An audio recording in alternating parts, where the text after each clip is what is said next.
texto, relacionado com com o dia de hoje, né, o primeiro dia de aula. Alguém poderia falar sobre isso? Sempre recomeçar, professora. Eu acho que foi mais isso que eu aprendi, que deu para entender. Sempre recomeçar, sempre ter um recomeço, independente do que aconteceu lá atrás. Mas recomeçar. Exatamente. Hoje a gente está tendo a oportunidade de começar novamente, de começar o ano letivo, quer dizer, foi na semana passada, mas falando da disciplina, né? E o recomeço, ele é muito importante, porque às vezes a gente pensa que já errou tanto, que já fez tanta coisa ruim, ou que não conseguiu fazer muitas coisas, mas o recomeço, a ideia de recomeçar, traz um pouco de esperança. E quando eu escolhi esse texto para vocês, que é o mesmo texto que vai estar lá na versão impressa para os alunos que não têm acesso à internet, é para mostrar a vocês que mesmo com tantas dificuldades que a gente está vivenciando enquanto sociedade brasileira, na educação de forma geral, a gente está tendo a oportunidade de recomeçar, de tentar fazer diferente do que a gente fez no ano passado, por exemplo. E todos os dias, pelo menos para mim, eu tento recomeçar para que eu não cometa tantos erros, para que eu possa ajudar mais as pessoas, para que eu possa dar aulas melhores, para que eu possa ter mais empatia pelo outro. Então, guardem esse texto, leiam, esse slide vai ficar disponibilizado para vocês, leiam depois, se quiser mostrar para alguém que está precisando, vai ser a primeira informação assim que eu trago para vocês. Esse texto é do Braulio Bessa, vocês podem conhecê-lo, ele vez ou outra aparece no encontro lá na Rede Globo. Não sei se ele aparece ainda, mas antes era assim. E feito isso, eu quero me apresentar para vocês de forma muito breve. Eu não vou conseguir fazer isso de forma tão demorada como hoje de manhã, com o segundo ano, mas a nossa aula curtíssima de hoje, eu vou falar um pouco sobre a minha história, alguns momentos marcantes, a minha decisão de fazer matemática, e a gente vai falar sobre o que é matemática, a gente vai discutir um pouquinho se ela sempre existiu, se ela foi inventada, o que é que os matemáticos fazem, vamos falar de 3, digamos que átomos da matemática, e falar um pouquinho sobre o que nós estudaremos esse ano, certo? Bom, basicamente, as regras, né, que eu já falei, deixar o telefone desligado e anotar tudo que foi interessante. Vocês são alunos do terceiro ano do ensino médio e vocês estão no último ano, então é preciso que vocês estejam sempre com um papel e uma caneta para poder fazer as anotações de vocês. Os insights, as palavras que vocês achem interessante. Não se preocupem em ficar escrevendo tudo que tiver na apresentação, porque ela vai ficar disponível para vocês, tá bom? Então, se concentrem em ouvir, em refletir, em anotar dúvidas, questionamentos, ou algo que alguma pessoa falou, ou uma palavra-chave que vocês possam usar depois, certo?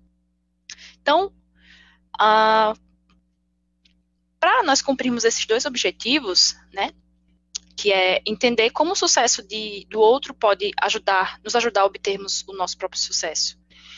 E aprender que a matemática ela é uma ciência que tem regras próprias e que ela não está terminada. Para a gente entender essas 2 coisas, eu vou trazer uma série de slides para que a gente possa comentar. Então, eu vou começar falando sobre mim. Vocês me mandaram os e-mails, como vocês bem sabem, eu li muitas coisas sobre vocês, aprendi muito sobre vocês, vi que existe um padrão entre os alunos do terceiro ano, que é muito interessante, e inclusive sobre escolhas profissionais, mas eu trouxe aqui para vocês alguns ícones que tratam de coisas que eu gosto. Então, eu queria que alguns de vocês escolhessem pelo menos 3 coisas que vocês concluem sobre essa imagem, sobre a professora de vocês, sobre o que eu gosto, quais são os meus sonhos, quais são as minhas atividades. 3 coisas, para a gente não perder tanto tempo. Alguém consegue tirar uma conclusão pelas imagens que estão aí?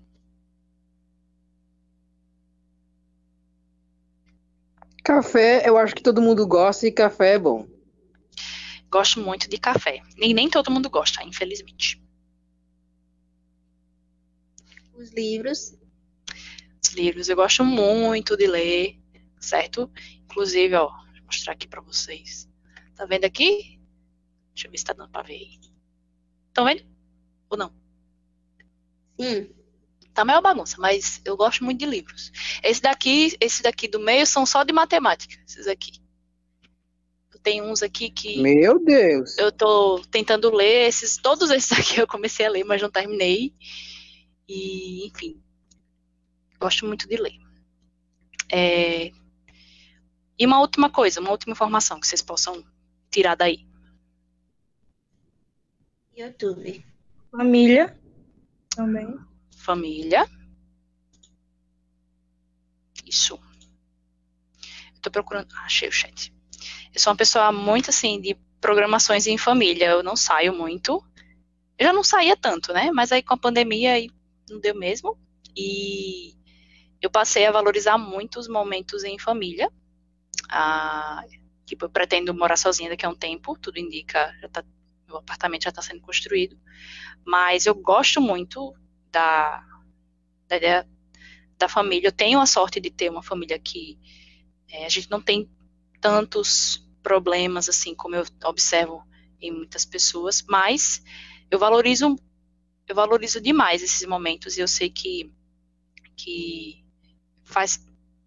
essa construção faz parte do que eu sou. Tem outras coisas aí também que vocês vão descobrir com o tempo, certo?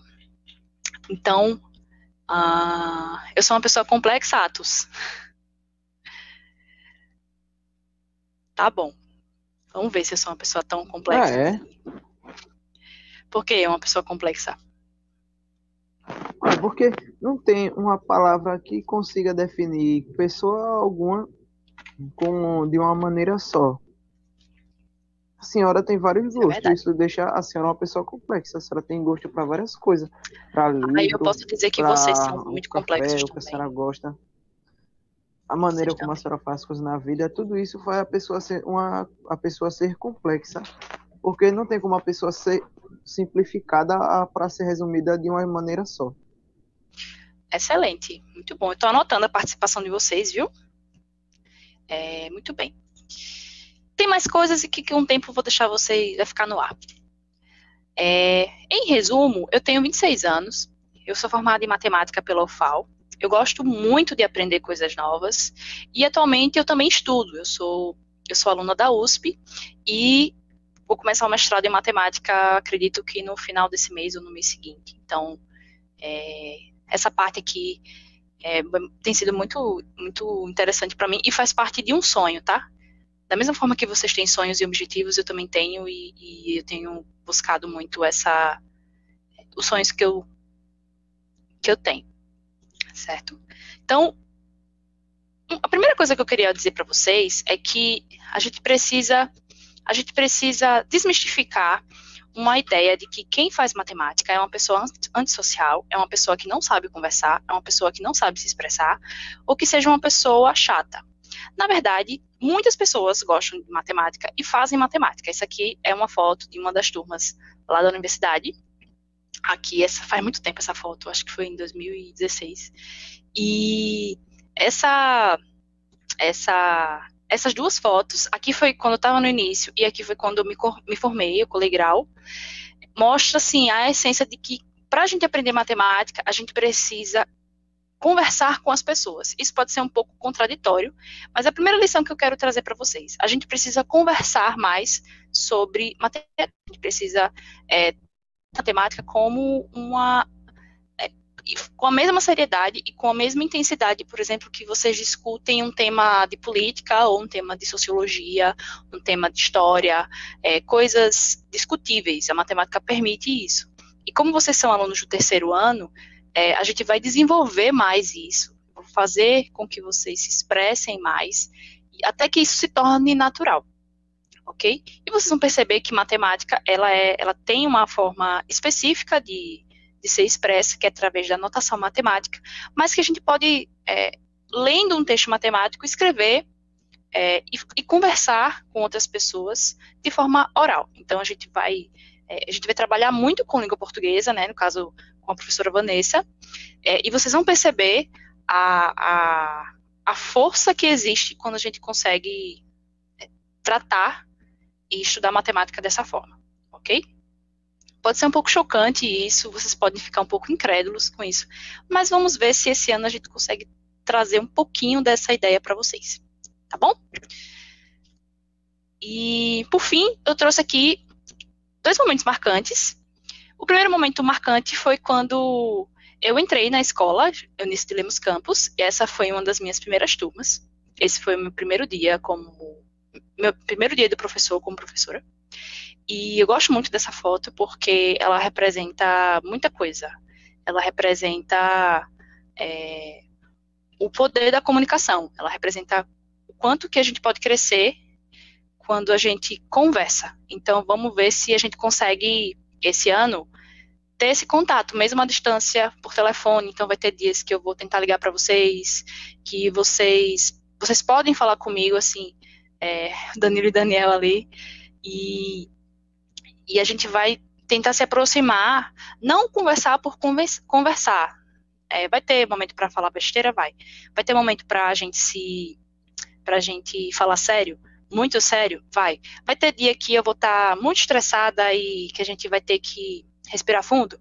Vai. Também vai ter dia que vocês não estarão bem e que serão dias difíceis. Então, a gente vai aprender a conviver com todos esses dias difíceis. E a matemática, ela nos ajuda a desenvolver uma coisa chamada autoconfiança, porque todo mundo sabe que estudar matemática pode ser uma coisa muito difícil e ela nos ajuda a desenvolver um pouco disso, certo?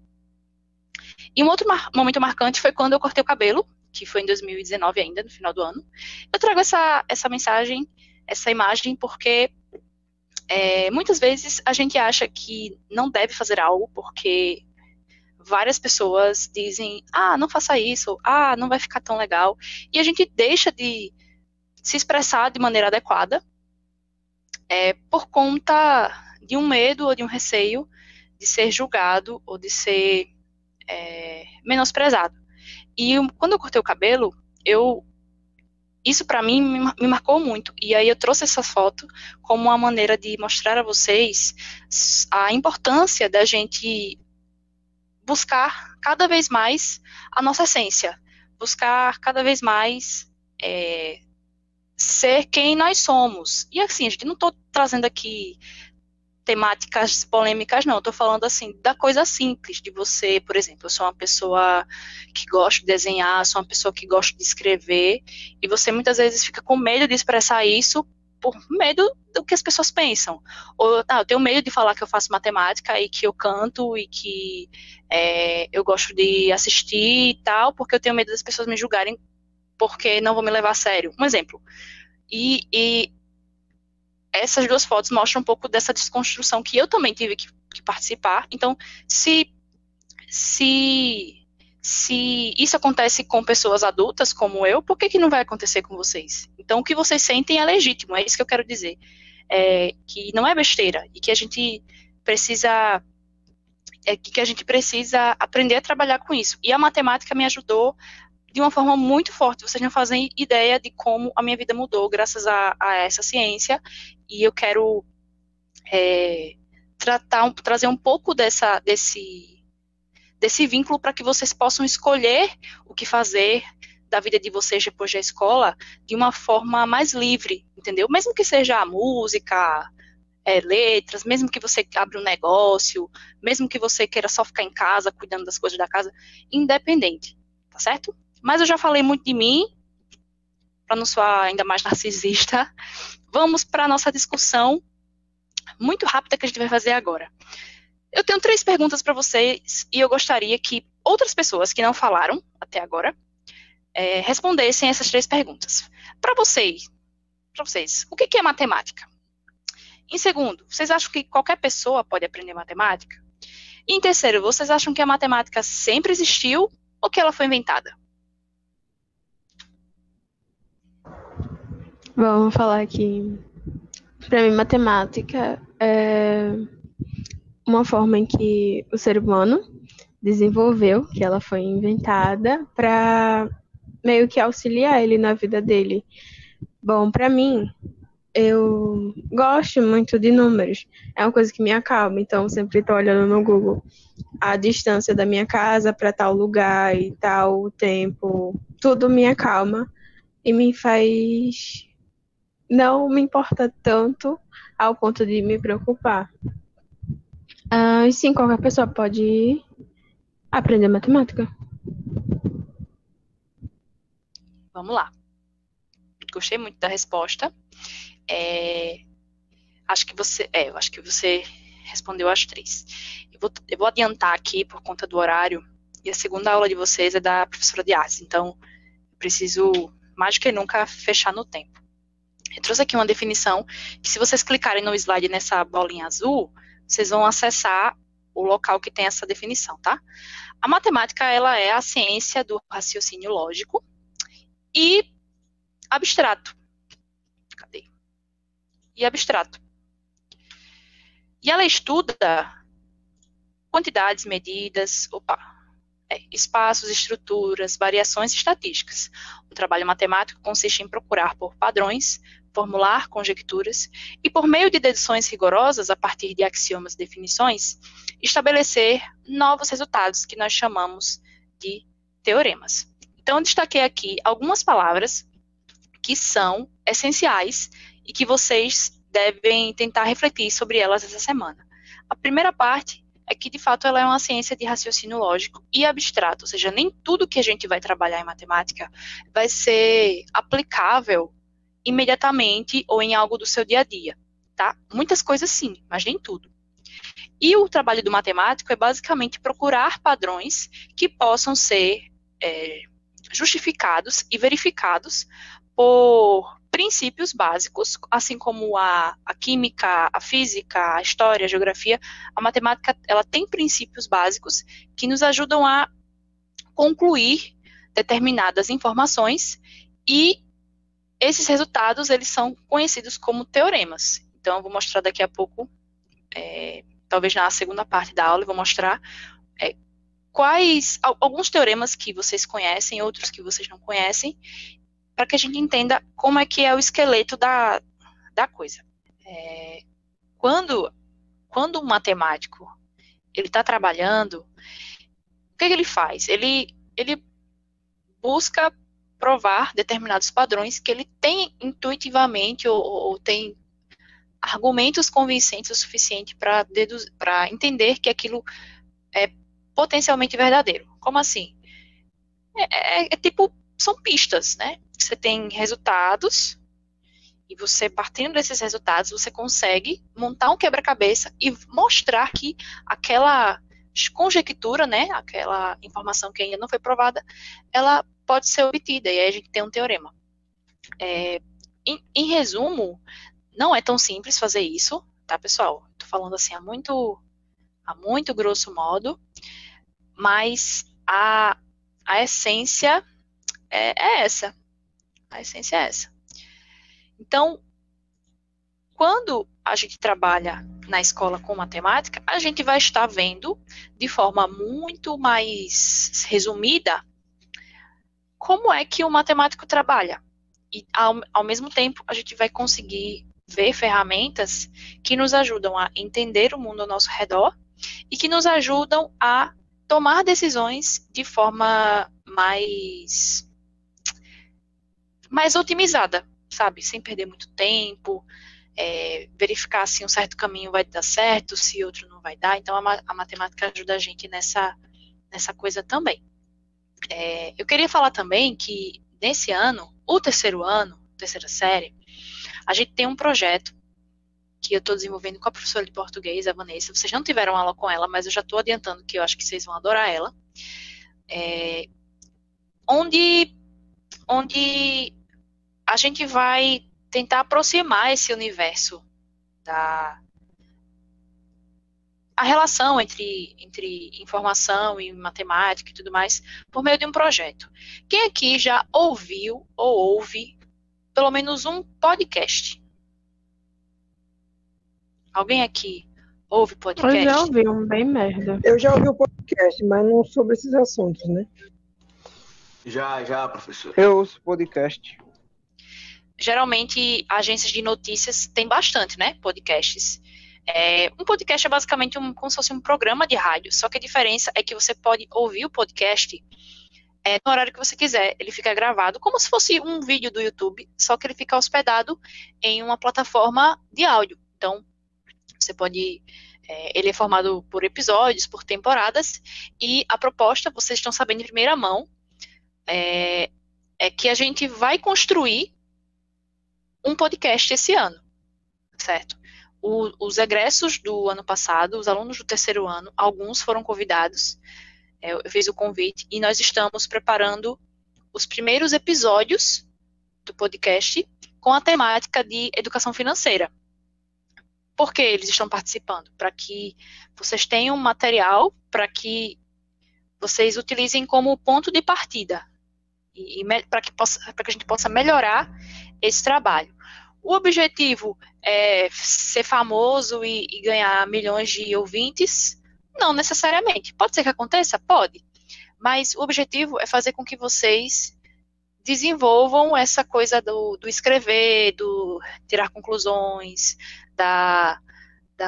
do próprio tema, assim, tema da educação financeira. A gente está passando por muitas mudanças na parte econômica do nosso país.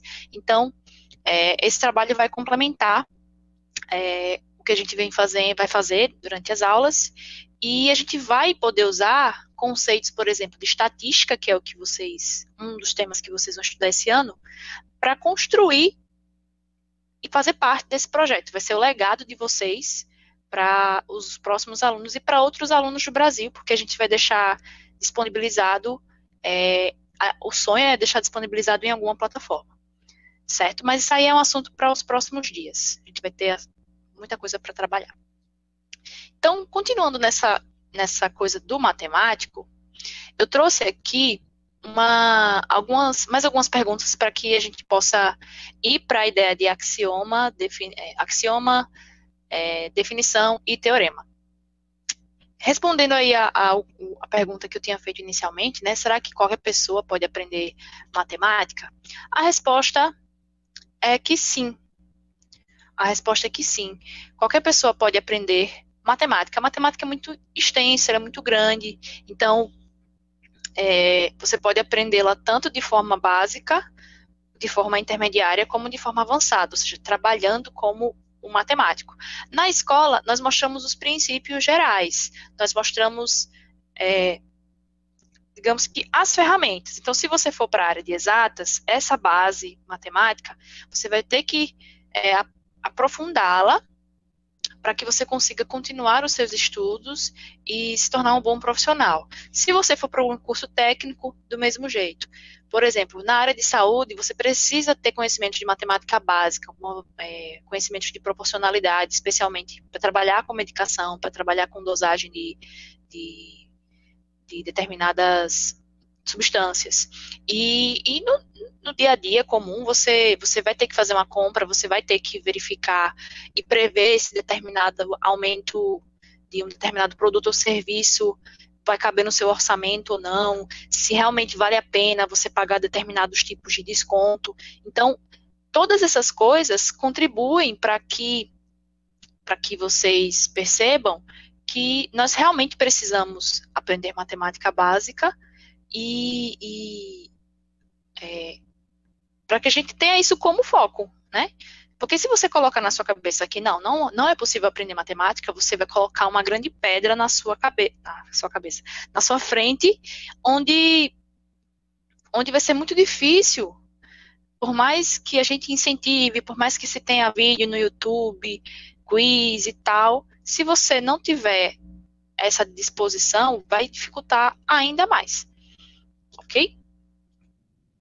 E se a matemática sempre existiu ou foi inventada, na verdade, a gente não tem um consenso sobre isso. Nem os próprios matemáticos conseguem afirmar sem sombra de dúvidas se a matemática existiu ou se ela foi inventada.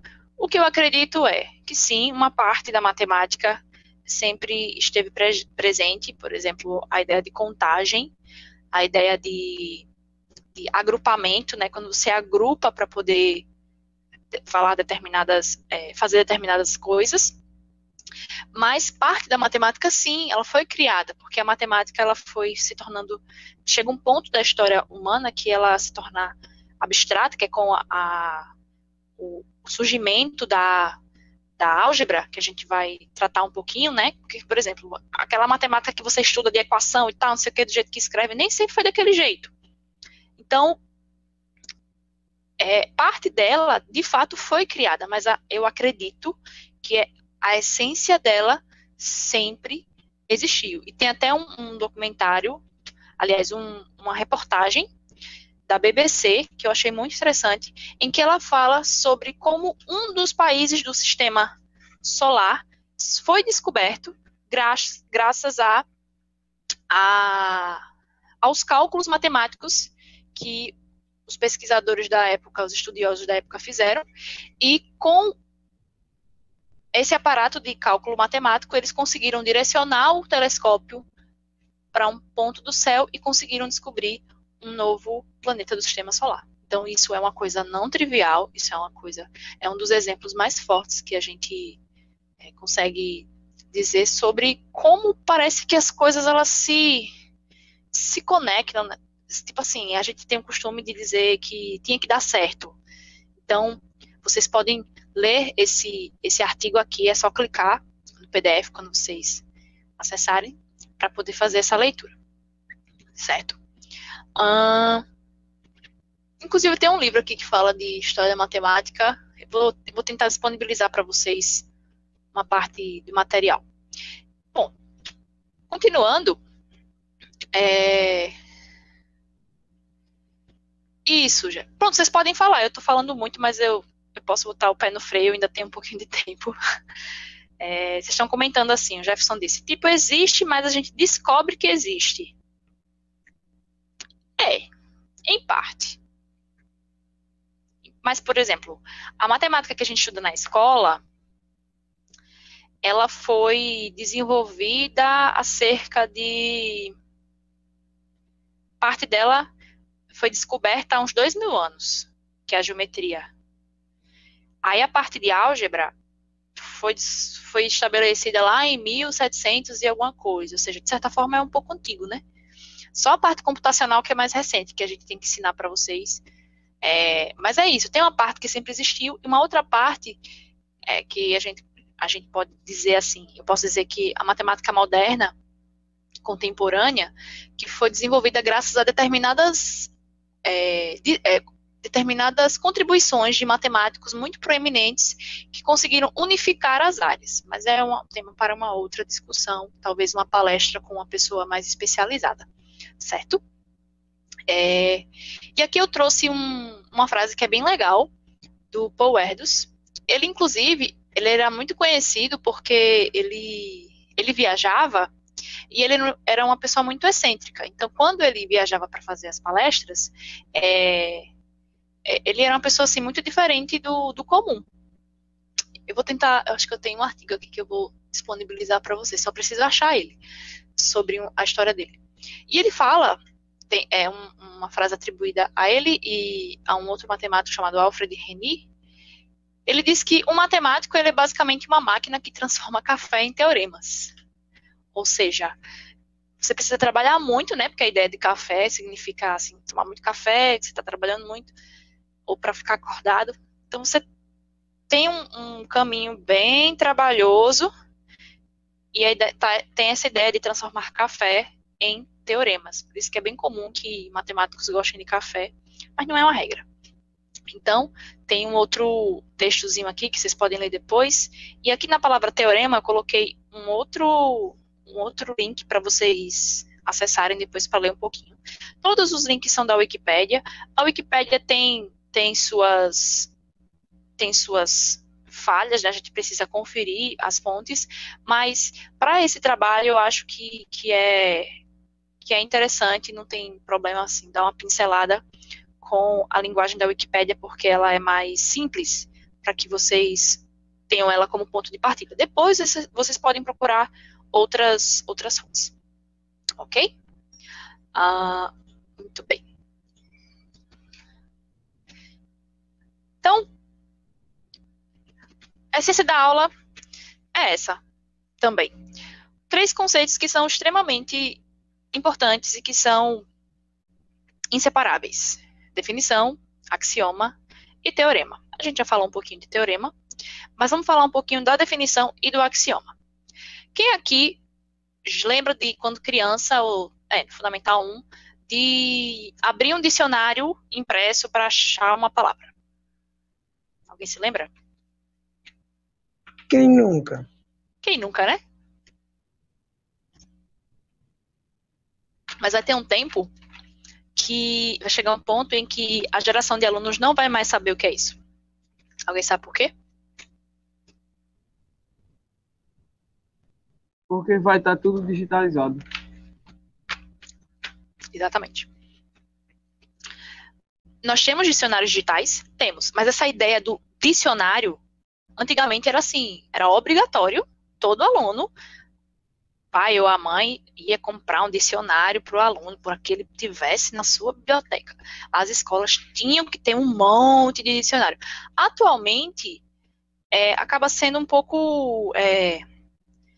você pode até achar assim, é desnecessário ter um livro, a não ser que você não tenha acesso à internet, que a gente sabe que muitas escolas realmente não têm acesso e a gente precisa garantir a informação, mesmo que ela seja impressa, certo?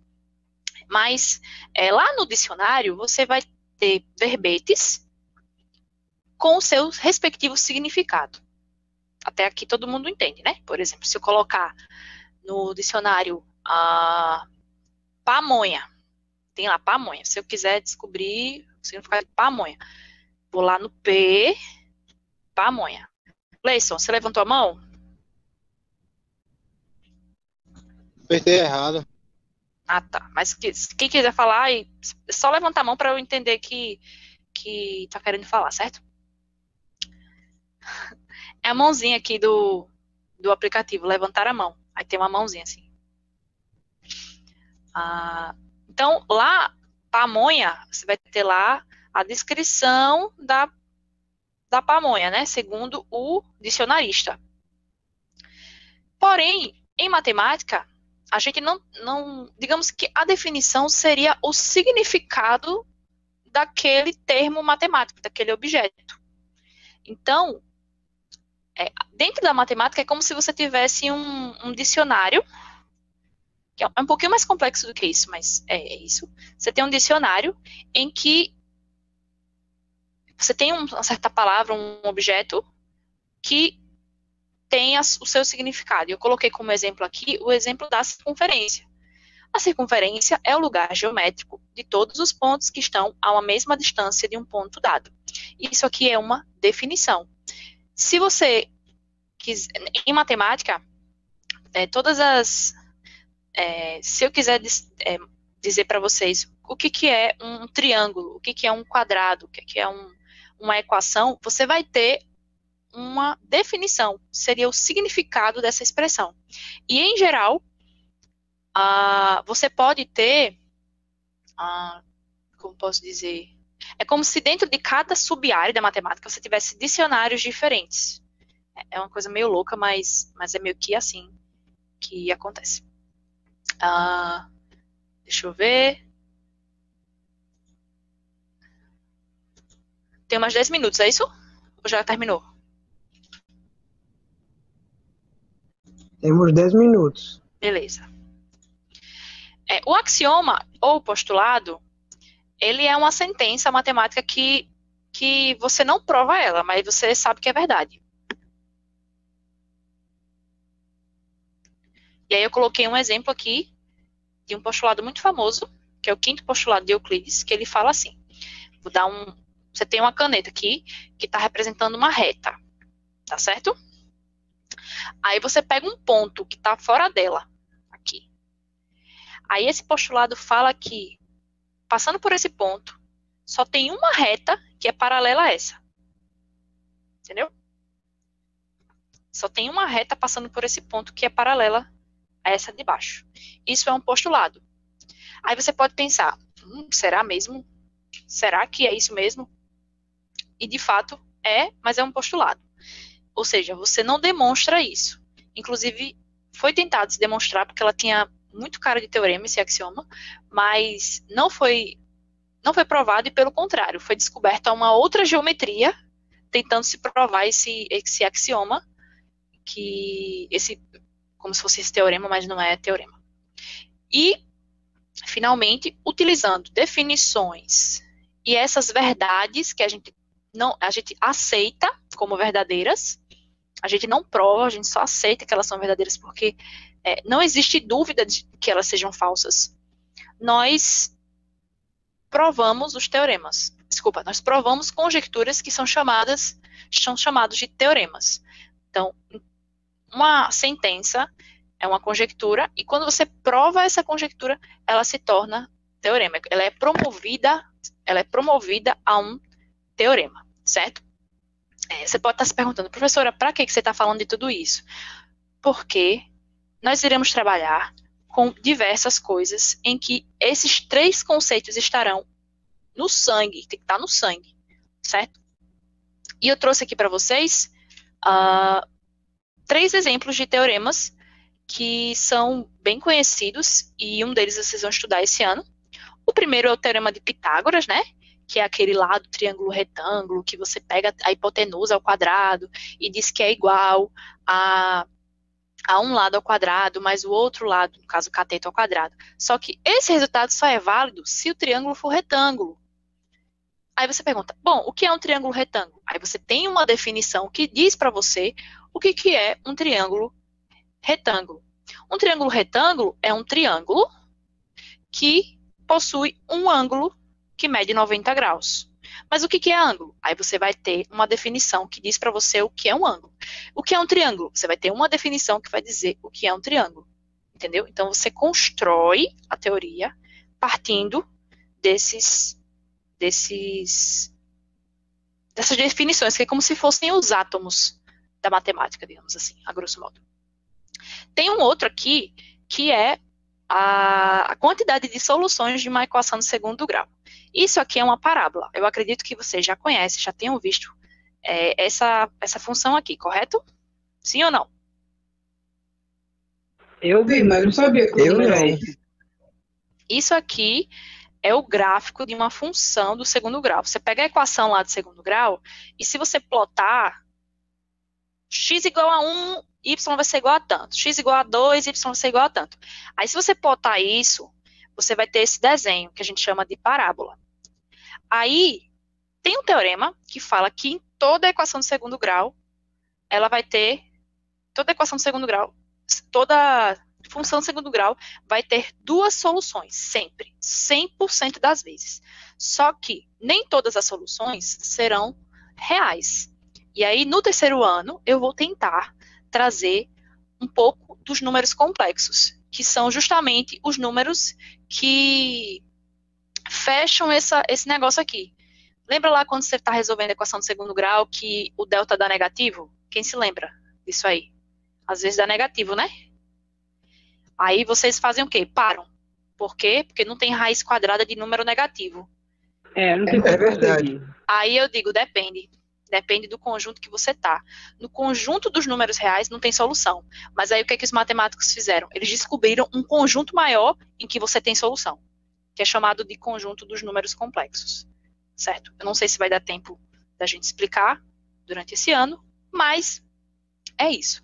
Mais um que certamente a gente vai trabalhar esse ano é o teorema de Euler. O Euler foi um dos maiores matemáticos da face da Terra, certo? E ele disse assim, olha, eu tenho como saber essa relação assim, bem bobinha, tá vendo?